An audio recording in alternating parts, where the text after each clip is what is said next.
Wysteria, energy, twister.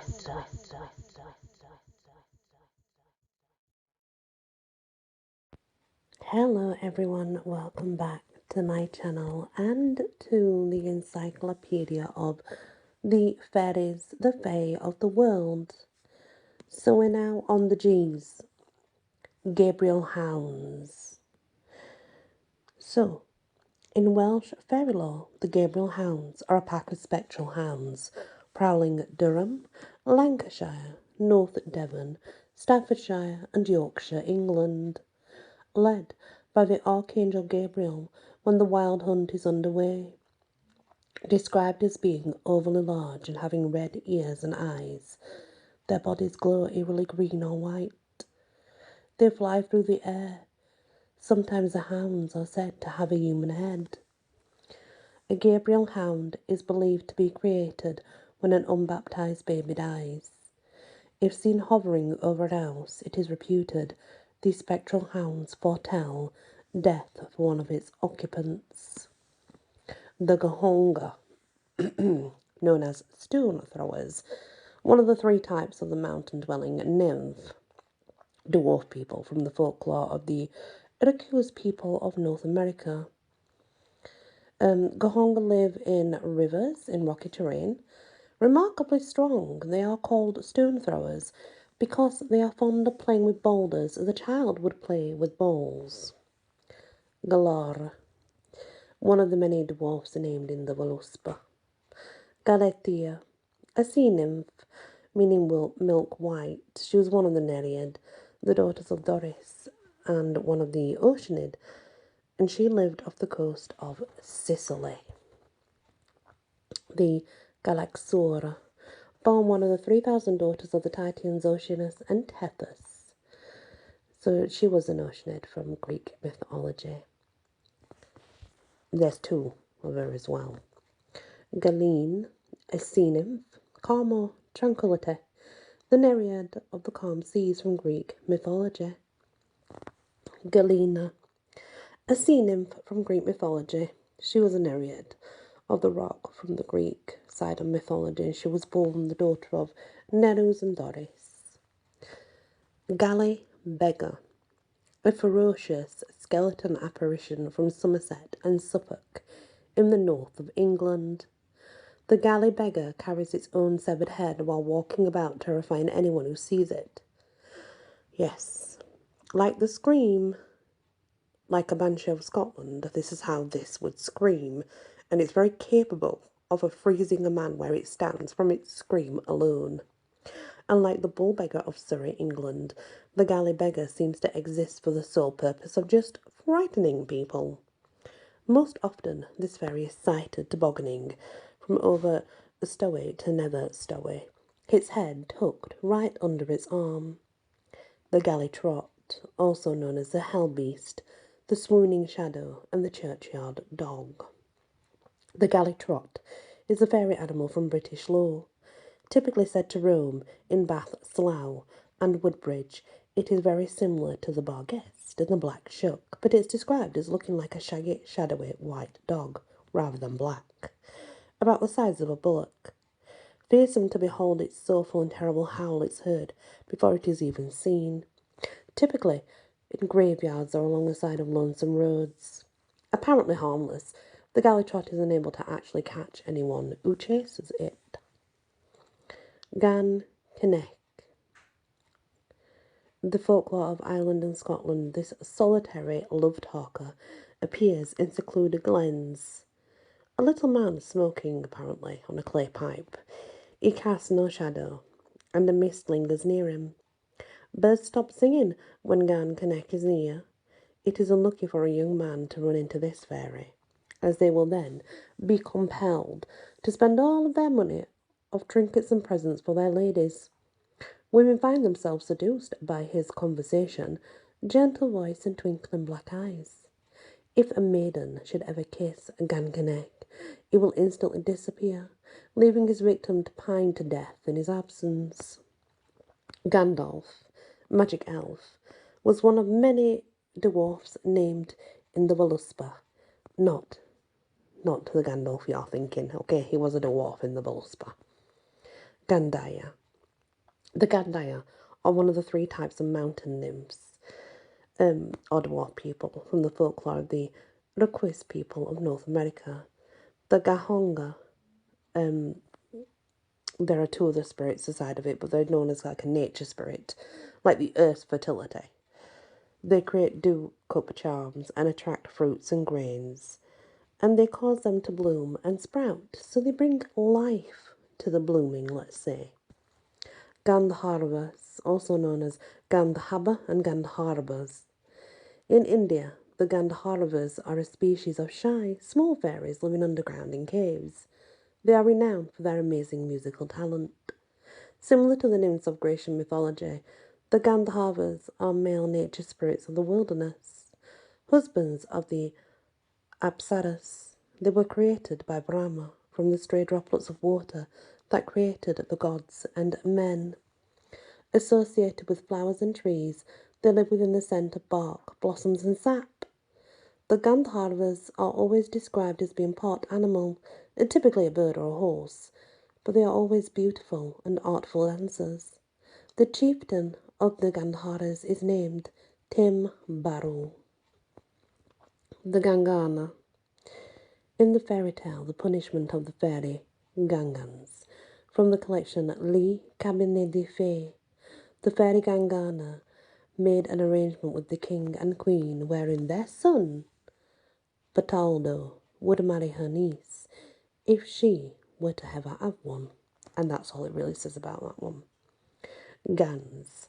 They're a species of mountain Orient nature spirit from the folklore of the Apache people of North America. Neither good nor evil, but sent to teach the Apache the art of civilization. The Gan are described as being vaporous in form. A shaman would often pray to the Gans, asking them to bring good fortune, improve agriculture, protect wildlife, and drive away evil spirits. In religious ceremonies, 4 dancers will each wear a coloured headdress to represent one of the 4 different types of Gan: black for eagle feather, blue for turquoise, white for pollen, and yellow for deerskin. Gargaphia. Gargaphia was a nymph of the Gargaphian spring in the ancient Greece, near Plataea. The Giancanak. In Ireland and Scotland, the Giancanak is a pixie-like fairy said to be the guardian of the hearth and home. Described as standing only a few inches tall, it had large blue slanted eyes and long pointed ears.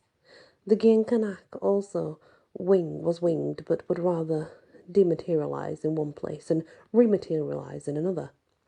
These milk-drinking fae, albeit helpful, do enjoy playing pranks from time to time. Like the brownie, they are most active at night.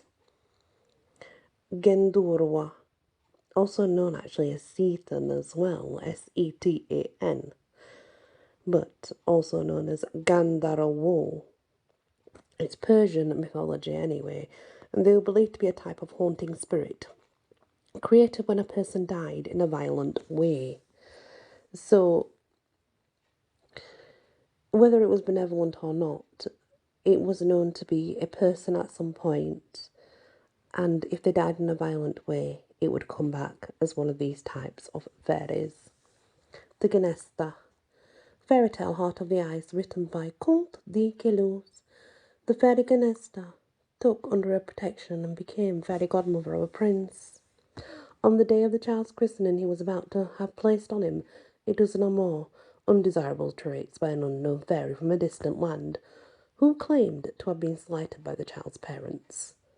Genesta had the ability to fly through the air as if skating on ice, send dreams, feed people food while they slept, teach knowledge of magical herbs, enchant people so they will see what she wants them to see, and place adventures in their paths of her favoured people so they would develop into brave, courageous individuals with good characters.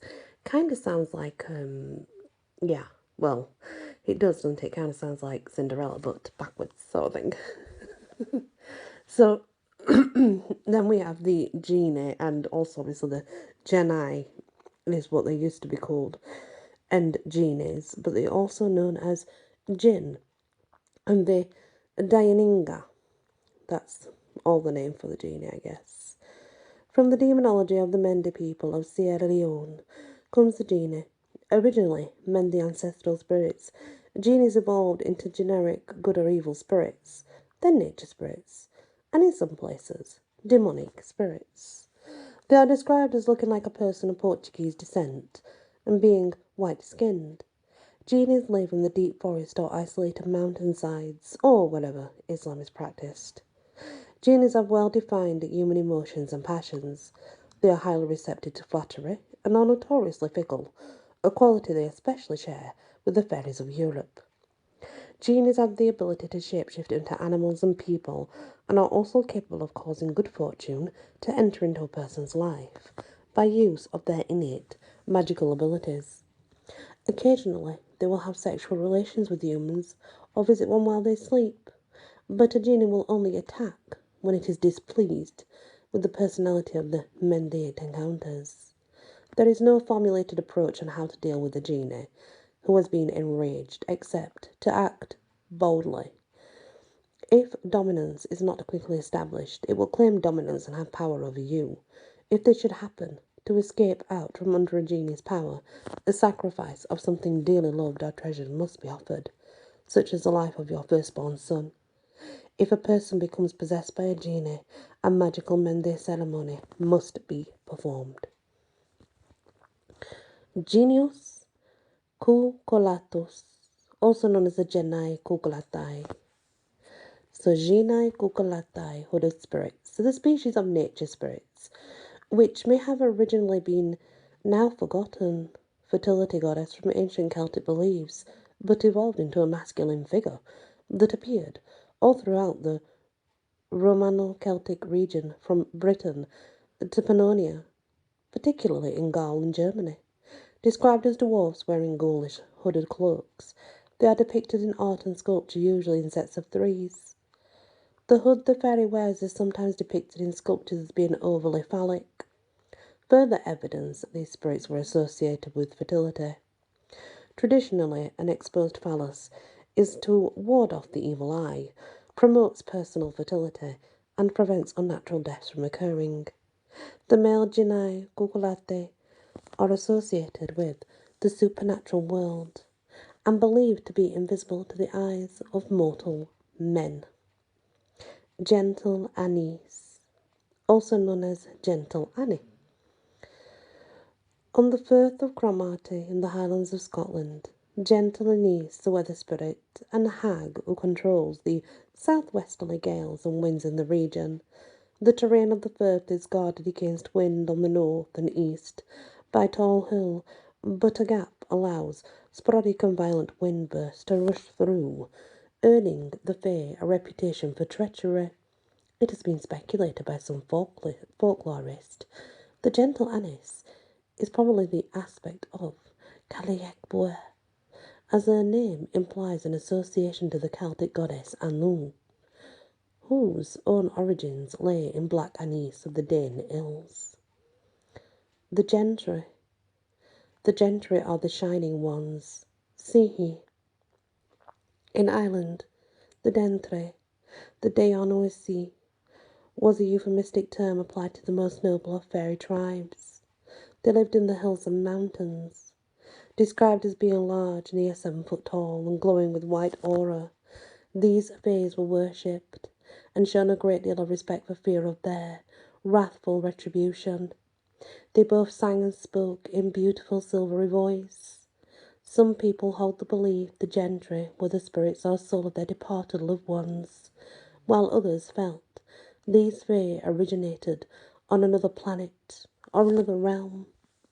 The gentry as a race have always taken a great interest in human affairs and were moved to action when matters of justice and right came into question. It was believed whichever side they favoured in battle won. Military, aristocratic, the gentry had the ability to cause paralysis in humans, but seldom did so. So they craved salvation. They also had eyesight so keen they could see what lay buried beneath the earth. When one of the gentry happens upon a person they find to be particularly interesting, They would kidnap the person and transform their body into one like their own.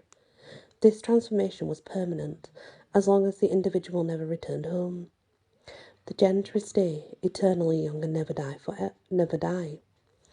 It's also said that a gentry, the shining one, can be seen in human form even today. Apparently, so it says, they used to be the race of the shining ones, but as time went by, the shining ones realized that they needed people upon earth that could bring through their brightness, just like they have in their bodies. And because they needed people on earth, what they did were they gave some of their persona to children that were born and made them a shining one upon earth. These shining ones that are upon earth are said to be slightly different from any other human you've ever met. This could be simply because of the way they act, their personality. Maybe they don't fit in. Maybe they say things differently. Maybe they have a lot of artistic traits. They're also known as starseeds as well. And starseeds and the shining ones are one and the same. They are basically people who have always belonged to the Fae realm. They come from the Fae realm, but they have been given a human body to try and help the human race understand the progression of the earth.